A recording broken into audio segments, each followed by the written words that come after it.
Friday, 1-877-532-5797. Don't forget, if you're in the New York area for this holiday weekend, come to the Saturday Action Rally in the morning, 9 a.m. to 11 a.m. at the House of Justice. I'll be there. Don't meet me there, beat me there. And you that are not in the New York area can watch it live on Impact Television. Then Sunday morning, Easter Sunday, don't miss Politics Nation with Al Sharpton live on MSNBC. I will be live on Easter, dealing with the Trump administration, dealing with the Sacramento case and the new details that are going to come out between now and then, dealing with, as we remember, Dr. Martin Luther King next week, 50 years to the date of his assassination, talking at length with his son. There's going to be a lot dealing with Attorney General suing Donald Trump. All of that live Sunday morning, 8 a.m. on MSNBC, Politics Nation with Al Sharpton. Let's go back. I think we had Danny in Arizona. A line. Yes, sir. Yes, sir. Okay. Appreciate you taking the call. Yeah, I just wanted to make a quick point here. One of your earlier callers was asking about why don't officers have lie detector tests. I don't think those are admissible in court. So I would encourage those who witness an injustice to record it, because what the eyes see and what the cameras see can make a big difference. But beyond that, I think the issue with most of the small percentage of those officers who commit atrocities and made injustices, they don't give people of color the benefit of the doubt. I think it's because of implicit bias. They may not even be aware of their own fear and ignorance. You know, they go through their temporary training, they come on the force, and then when they encounter a person of color, especially an African-American male, I think it raises within them their implicit bias to the situation. So at some point in time, we talk about diversity training. These officers across the nation and all municipalities, cities, state, counties, you know, these individuals start to deal with implicit bias. And how do we determine implicit bias? You know, there are a number of things that can scales and measures, and some of it may be just like the lie detector test to say, okay, it's not admissible, but at least it provides a standard where you can start grading individuals. Because everybody who joined the force don't need to be in the field. Some of them need to be doing paperwork in the office.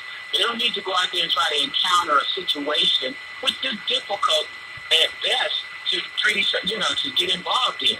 So, thank you for what you do. Thank you for your call, Danny. I think that's why we need to explore this with legal experts at the convention, people that know the ins and outs of both lie detector tests and class action, and some that can be challenged to move this stuff forward. I think it's important. Let's go to Michael in the Bronx, New York, 1-877-532-5797. Michael. Hi, Reverend Al. Happy early Easter to you. Yeah, and I was just coming from one of two Good Friday services, and I was listening to the discussion regarding the Sacramento police. Let's make one thing clear, that first off, the officer said, show us your hands, gun, gun, gun. Right. So doggone fast. They never identified themselves as police. And I don't think Stephon Clark even knew that he was being spoken to. He was on the doggone phone.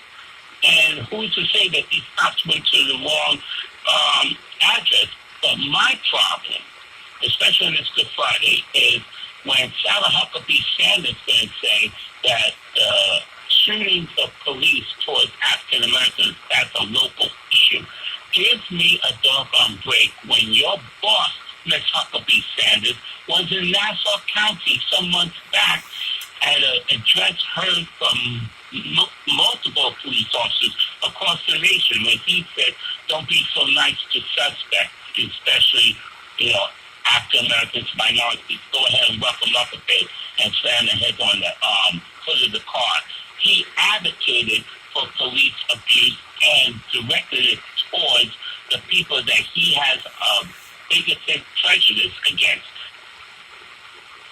Yeah, now, I think that when you raise that, don't forget, and I said this earlier today, I think on Morning Joe, that this president told police don't treat people that are accused nicely. You know, when someone's arrested, they're only accused. They're not convicted of a crime. He said, be rough with them. Don't be capturing their head, putting them in the car. I mean, he is setting a dangerous climate. At the same time, he calls himself Christian. These right-wingers that supported him are calling him Christian, themselves Christian, and they engage in the utmost un-Christian acts. Even when Jesus, who went through the worst torture ever, still had it in his heart, having us love to pray, Father, forgive them, but they know not what they do. He taught people to love one another, and he sure practiced on it. And these people who had the audacity to call themselves Christians and engage in hate, engage in discrimination, engage in inciting violence, things totally contrary to Jesus' actions and his teachings.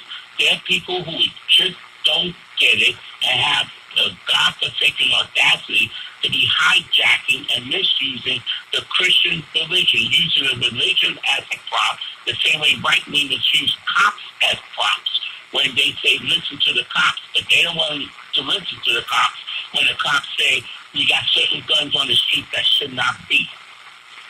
No, you're right. And you know, you raised an interesting point. Today is Good Friday. And when I landed, I flew all night from Sacramento to be back to do the show here and I'm doing Morning Joe, and then I'm going to do Nicole Wallace, because I'm trying to use every platform available to get our messages out.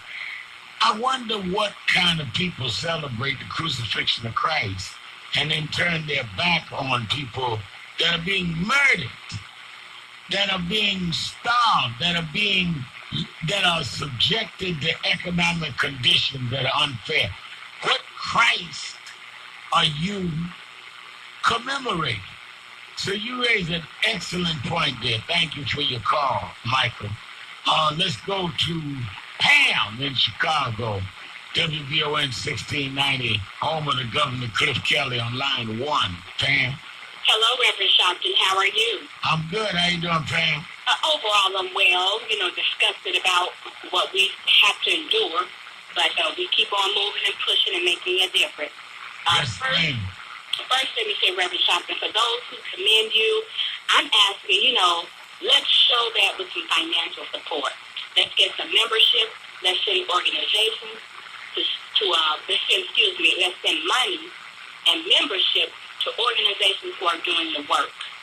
And then let's get out and do something about it ourselves. Also, let me say thank you, Reverend Sharpton, for the music that you're playing towards the end of Women's History Month. Beauty's Only Skin Deep, one of my favorite songs. Thank you for that. Because this morning, I had to listen to someone play booty yoga. Let me see you get bend over.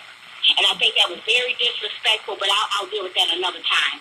Reverend Sharpton, the young man's brother who held you so tightly, I believe he did that because to keep himself composed so that he wouldn't retaliate, Reverend Sharpton. Because sometimes we get so angry, we want to retaliate, right? Right. And I think that young man held on to you, not only for comfort, but for him to say, help me so that I won't go out and hurt someone. So that's my opinion on that. And lastly, Reverend Sharpton, what do you think about this? Now, the Kings, the protesters, protested in front of the basketball arena. Then that prompted the Kings organization to donate money to the mentoring program and to the Youth Education Fund. My concern is this. You funding those organizations don't address the racism and the murder of young men. Right. Because it seems to be a pattern that they want to address that end, but they don't want to deal with the real end of the racism. I'm not dealing with implicit bias. It's racism. Hold 1 minute, Pam. Thank you for your holding on. We'll be right back, keeping it real. Shopping until Friday. Be right back.